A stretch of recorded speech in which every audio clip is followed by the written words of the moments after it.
ओम शांति। आज के व्यक्त वाणी 4/3/1972। অধিকারী হতে হলে অধীনতাকে ছাড়ো। বাবা আমাদেরকে বোঝাচ্ছিলেন আলস্য একটা বিশেষ বিকার, যেটা আমাদের পুরুষার্থের মার্গে একটা বড় বিঘ্ন। আর এই মুহূর্তে বর্তমান সময়ে মায়ার আক্রমণই হবে আলস্যর মাধ্যমে। সে ভিন্ন ভিন্ন রূপে আমাদের কাছে আসবে। আর আলস্য আমাদের মধ্যে আছে, সেটা আমরা বুঝবো কী করে? আমাদের মধ্যে উল্লাস থাকবে না। আর উল্লাস না থাকলে আমরা আলস্যের বশ হয়ে গেলে আমরা শ্রেষ্ঠ কর্ম থেকে বঞ্চিত হয়ে যাব। আর সেটাই মায়া চাইবে। সেজন্য বাবা বলছে এখন নলেজকে ধারণ করো আর আলস্যকে চিনে নিজের মধ্যে যে আলস্য আছে সেটাকে ছেড়ে দাও। আলস্যর কিছু এক্সাম্পলও বাবা আমাদেরকে বোঝাচ্ছিলেন। যে আমরা বাবাকে বলি বাবা করবো আর কি, করে নেব, হয়ে যাবে, হ্যাঁ এরকম বলি, বা কালকে থেকে করব, অমুকে করলে আমিও করে দেবো, ঠিক আছে বাবা ভেবে দেখছি করব, এ কাজটা হয়ে যাক তারপরে করব। তো বাবা বলছেন এগুলো হচ্ছে আলস্যর বিভিন্ন রূপ। তারপরে বাবা বলছেন जो करना है वो अभी करना है। যা করতে হবে ওটা কিন্তু এখনই করে নিতে হবে। जितना करना है वो अभी करना है। আর যতটা করতে হবে অতটাই এখন করতে হবে। যা করতে হবে যতটা করতে হবে সেটা করার সময় হচ্ছে এই মুহূর্তে, এই সঙ্গম যুগে, যখন আমি আত্মা সশরীরে আছি। না, একবার আমি আত্মা শরীর ছাড়লে এই সুযোগটাও আমার হাতছাড়া হয়ে যাবে। बाकी करेंगे सोचेंगे इन अक्षरों के पिछाड़ी में ग ग आता है ना, तो ये शब्द है बचपन की निशानी।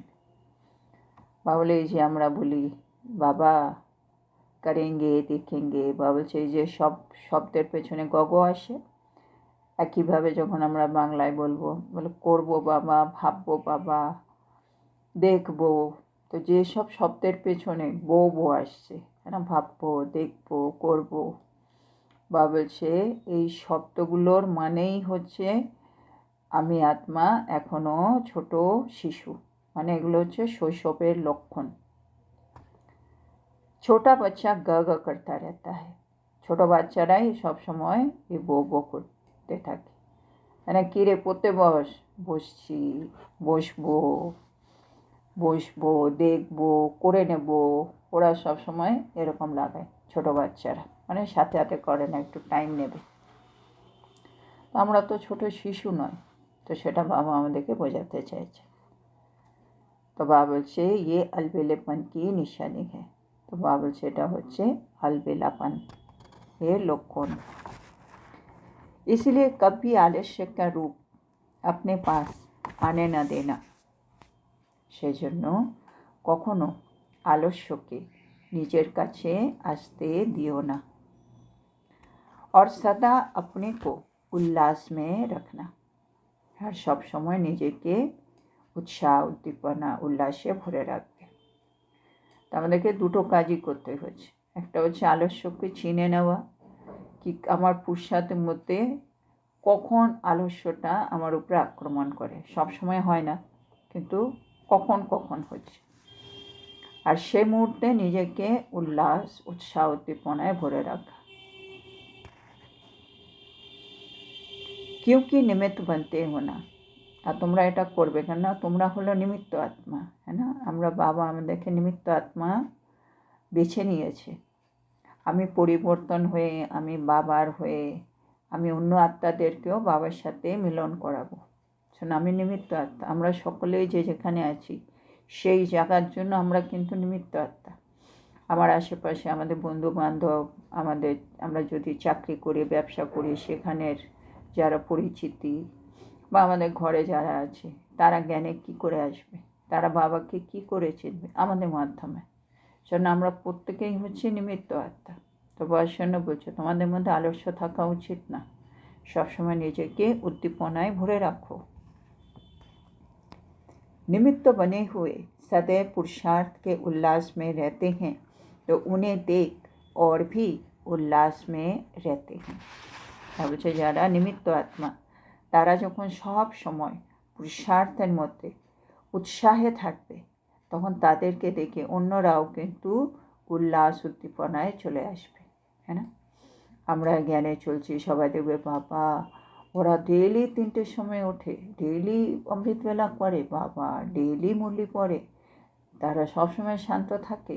ওরা যে দেখছে আমাদের মধ্যে পরিবর্তনটা, সেটা তাদেরকে আকর্ষিত করবে। কিন্তু তার বিপরীতে আমাদের মধ্যে যদি ওরা আলস্য দেখে, তাহলে তো তারা বাবার দিকে আসবে না।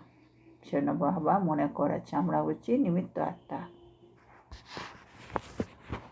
चलते चलते पुरुषार्थ में थकावट आना और चलते चलते पुरुषार्थ साधारण रफ्तार में हो जावे, ये किसकी निशानी है?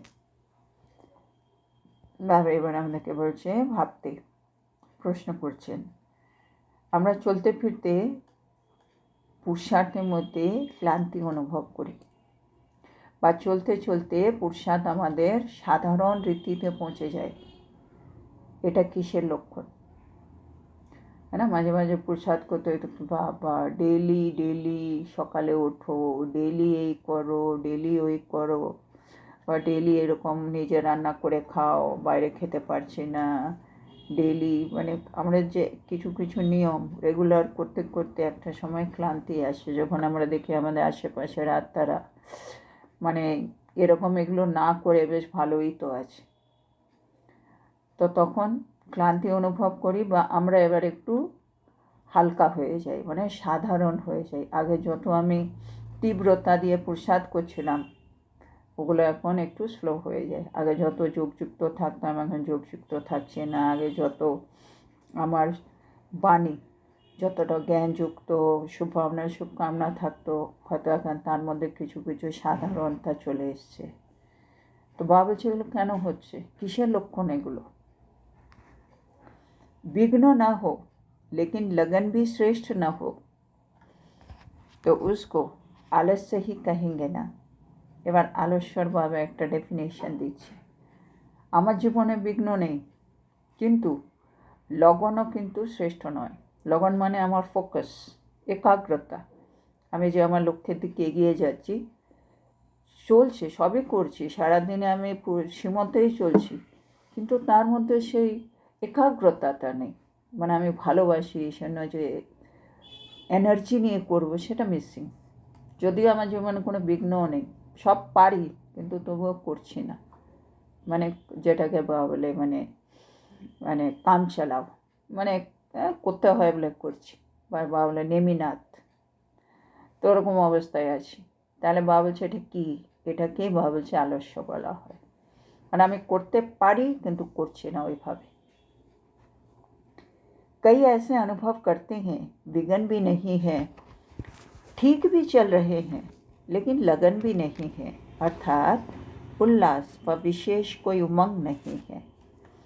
और যে মাঝে মাঝে অনেকেই ভাবে আর এটা হঠাৎ হয়, মানে এমন নয় কি আমি ইচ্ছে করে আলস্য করছি, এটা নয়, মানে পরিস্থিতি এরকম কি আমি ঠিক যেন কীভাবে আমি যেন আমার সাধারণ পুরুষার্থী হয়ে গেলাম। ভালো জায়গার থেকে আস্তে আস্তে আমি নিজেও বুঝতে পারছি আমার যোগ এখন কমে গেছে, আমার জ্ঞানও হয়তো অতটা ভালো হচ্ছে না, অটোমেটিক বোঝা যাবে এগুলো, কিন্তু আমি কিছু করছিও না।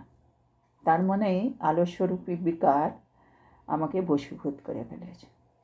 তো বাবা বলছে বিঘ্ন নেই, হ্যাঁ, আমাদের একাগ্রতাও কিন্তু শ্রেষ্ঠ নেই, চলছি, ঠিক চলছি, মানে সে উৎসাহ উদ্দীপনা নেই, কিছু বিশেষ করব সেরকম কিছু উৎসাহ নেই।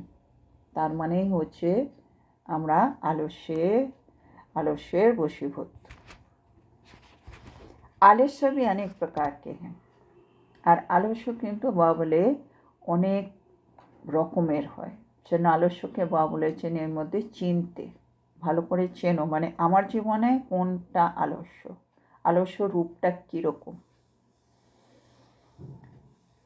इस आलस्य को कभी भी आने ना देना, है ना, যেমনই হোক, মানে যেটা করতে হবে ওটা আমাকে ফুল এনার্জি নিয়ে করতে হবে, যেরকম বাবা বলেছে ওরকম করতে হবে। সেজন্য আলস্যকে কখনো নিজের জীবনে আসতে দেওয়া যাবে না। এবার আলস্য কীভাবে ঢোকে বাবা যাচ্ছেন। आलस्य धीरे धीरे पहले साधारण पुरुषार्थी बनाएगा। आलस्य प्रथमे আমাদেরকে धीरे धीरे साधारण पुरुषार्थी বানিয়ে দেবে। वह समीपता से दूर करेगा। বা আমি বাবার তো সবসময় কাছে থাকি, যেন আমাকে বাবার থেকে এবারও দূরে করবে। फिर दूर करते करते धोखा भी दे देगा। তারপরে আস্তে আস্তে দূরে করতে করতে আমাকে প্রতারিত করে ফেলবে। कमज़ोर बना देगा, निर्बल बना देगा। আমাকে দুর্বল বানিয়ে দেবে, আমাকে নির্বল বানিয়ে দেবে। তারপরে কি হবে?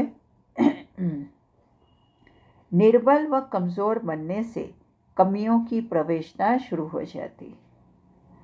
আর যথারীতি আমি যখন দুর্বল হয়ে গেছি, নির্বল হয়ে গেছি, এবার কি হবে? আমার মধ্যে সব রকম কমি, হ্যাঁ না, সব রকম দুর্বলতা এবার প্রবেশ করতে শুরু হলো।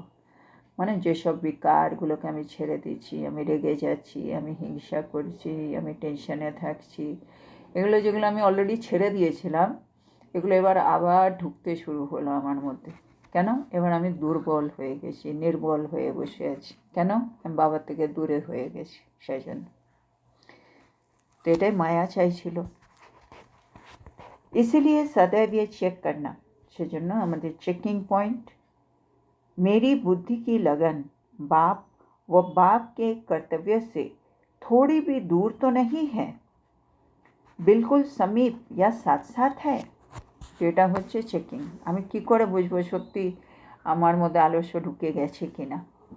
তো বাবা বলছে চেকিং পয়েন্ট, আমার বুদ্ধি লগন বাবার সাথে আছে বা বাবার কর্তব্যের মধ্যেই থাকে না, তার থেকে আমি দূরে চলে গেছি। মানে আমি বাবার সাথে সাথে মানে বাবাকে আমি সাথে সাথে রেখেছি, আমি যা কিছু করছি বাবার কাজ কর্তব্য হিসেবে করছি না, করছি না, এতেই বোঝা যাবে মানে বাবাকে আমি সাথে রেখেছি না বাবা আমার থেকে দূরে হয়ে গেছে। बाबा एग्जाम्पल दीजिए। आजकल के ज़माने में कोई किसका खून करता है, बाबा से आजकल बर्तमान समाजे यदि केउ काउके हत्या करे वा कोई भ्रष्टाचार का कार्य करता है तो पहले उनको दूर भगा कर ले जाएगा, है ना। केउ काउके हत्या करार चेष्टा करছে, কোনো ধরনের ভ্রষ্টাচারযুক্ত কাজ করার চেষ্টা করছে, তখন ওরা কীভাবে করে প্ল্যানিং? ওরা প্রথমে তাকে দূরে কোথাও সরিয়ে নিয়ে যায়। उनको अकेला कमज़ोर बनाकर फिर उस पर वार करेगा। তারপরে ওকে একা করে দেবে, ওকে দুর্বল করে দেবে, তারপরে তার উপরে প্রহার করে। তো মায়া भी चतुर है, হ্যাঁ, সেই হিসেবে মায়াও কিন্তু খুব চতুর। माया की करे? पहले सर्वशक्तिमान बाप से बुद्धि को दूर करती है। প্রথমে মায়ার কাজ হচ্ছে সর্বশক্তিমান বাবার কাছ থেকে আমার বুদ্ধি যোগকে ছিন্ন করা। फिर जब कमज़ोर बन जाते हैं तब वार करती है। তারপরে আমি দুর্বল হয়ে যাব, বাবার থেকে কানেকশন কেটে গেল, তারপরে আমাকে দুর্বল বানিয়ে আমার উপরে মায়া প্রহার করবে। कोई भी साथ नहीं रहता है, তখন কেউ আর সাথে থাকে না, হ্যাঁ না। যেমন আমরা ভীষণ বলি, মানে যারা নেগেটিভ কাজ করে বা ভিলেন বলতে পারি, তারা কি করে? কাউকে মারতে হলে ও জানে এখন পরিবারে আছে, আশেপাশে বন্ধু বান্ধব কিছু হলে কেউ না কেউ হেল্পিং হ্যান্ড চলে আসবে, তারা কোনো না কোনোভাবে প্ল্যানিং করে তাকে একটা নির্জন জায়গায় ডেকে নেবে, হ্যাঁ, যেখানে ওকে মার্ডার করে দেবে বা কিছু করবে। কেন? ওরকে যারা হেল্প করতে পারতো তারা ওর কাছে আর আসতে পারবে না। তো বাবা বলছে একইভাবে এই মুহূর্তে সঙ্গম যুগে বাবা হচ্ছে আমার সব কিছু, আর বাবাই একমাত্র সর্বশক্তিমান। আর বাবা যতক্ষণ আমার পাশে আছে মায়া আমার কিছুই করতে পারছে না, আমি বাবার ছত্রছায়ার মধ্যে। যেন মায়া চেষ্টাই করবে প্রথমে কানেকশনটা কাট। তো আমার বুদ্ধি, আমার আর বাবার মধ্যে কানেকশন হচ্ছে বুদ্ধি নিয়ে, তো উনি মায়ার চেষ্টা করবে আমার বুদ্ধিটা বাবার থেকে ছিন্ন হোক। তারপরেই বাবা আর আমি আলাদা, আমি দুর্বল হলাম, বাস মায়ার আক্রমণ শুরু। যেন বাবা বলছে क्या भी हो जाए अपनी बुद्धि को कभी बाप के साथ से दूर न करना। বাবা পরামর্শ দিচ্ছে যা কিছু হয়ে যাক তুমি কিন্তু নিজের বুদ্ধিকে কখনো বাবার কাছ থেকে দূরে করো না। जब किसका वार होता है तो उनसे कैसे अपने को बचाने के लिए चिल्लाते हैं। বাবা বলছে যখন কখনো কার উপরে আক্রমণ হয় তখন কি হয়, সে নিজেকে বাঁচানোর জন্য কীভাবে চিৎকার করে, হ্যাঁ না? ধরো কেউ কাউকে তুলে নিয়ে যাচ্ছে বা কিছু করছে, তখন কীভাবে ও হেল্পের জন্য কীরকম চেঁচায় না, আমাকে বাঁচাও আমাকে বাঁচাও, এই সেই কত চিৎকার করে। বাবা বলছে ঘমসান করতে হ্যাঁ जिससे कोई दूर न ले जा सके, তখন সে সংঘর্ষ করে না, সে হাতাপাই এই সেই করছে যেন তাকে দূরে না সরিয়ে নিয়ে যেতে পারে। ইহা এটা হচ্ছে লৌকিকে হয় যেমন, এখানে কি করি, यहाँ फिर जब देखो माया हमारी बुद्धि की लगन को बाप से दूर करने की कोशिश करते हैं। তো আমাদের এখানে মায়া চেষ্টা করবে আমার বুদ্ধির লগনকে, বুদ্ধিযোগকে বাবার থেকে ছিন্ন করার, দূরে করার চেষ্টা করবে। তখন ওখানে যেমন চেঁচিয়ে চেঁচিয়ে মানে ও চাইবে হেল্প এসে গেলে আমি বেঁচে যাব, তো এখানেও মায়া চেষ্টা করছে আমার বুদ্ধিযোগ ছিন্ন করার। তাহলে আমি এমন কি করতে পারি যাতে আমার বুদ্ধিযোগটা ছিন্ন না হোক, তো বাবা এখানে সেটা বলছে। तो क्या करना है, तो अपने अंदर बाप के गुण गाने हैं, महिमा करनी है। তো সাথে সাথে বাবা বলছে তুমি কি করো, বাবার গুণগান গাইতে শুরু করো অন্তর থেকে, মানে মনে মনে বাবার গুণগান গাইতে শুরু করো, বাবার মহিমা করো। महान कर्तव्य करने लग जाओ, চিল্লাও नहीं। বাবা বলছে মহান কর্তব্য করো, চিৎকার করার দরকার নেই। মানে ওখানে স্কুলে যেমন চিৎকার করে তোমাকে এখানে চিৎকার করতে হবে না, কেন আমাদের তো বুদ্ধি ঝোঁক, আমি তো বুঝতে পারছি আমার বুদ্ধি মায়ার দিকে চলে যাচ্ছে, বাবার থেকে দূরে হয়ে যাচ্ছে। সেজন্য বাবা বলছে ভেতরে ভেতরে বাবার মহিমা করো, বাবার গান গাও, মহান কর্তব্য করো, কিন্তু চেঁচাবার দরকার নেই। ভক্তি মে গুণগান করতে হ্যাঁ না, বাবা বলছে ভক্তিতেও দেখেছো কীরকম দেবী দেবতা বা ভগবানের কত সুন্দর গুণগান করে। ये यादगार भी कब से बना, হ্যাঁ এই স্মরণিকগুলো কখন থেকে তৈরি হয়েছে। ये मनसा का गुणगान करना वाचा में ला दिया है, মানে সঙ্গম যুগে আমরা মনসা দিয়ে মানে মন দিয়ে বাবার গুণগান করি, আর ভক্তিতে দ্বাপর যুগ থেকে সেটাকে ওরা বাণীতে নিয়ে এসছে, হ্যাঁ না, ওরা কীর্তন করে বাবার গান গেয়ে ওরা মানে বাণী দিয়ে ওরা বাবার গুণগান করে, আর সঙ্গম যুগে আমরা মন দিয়ে করি।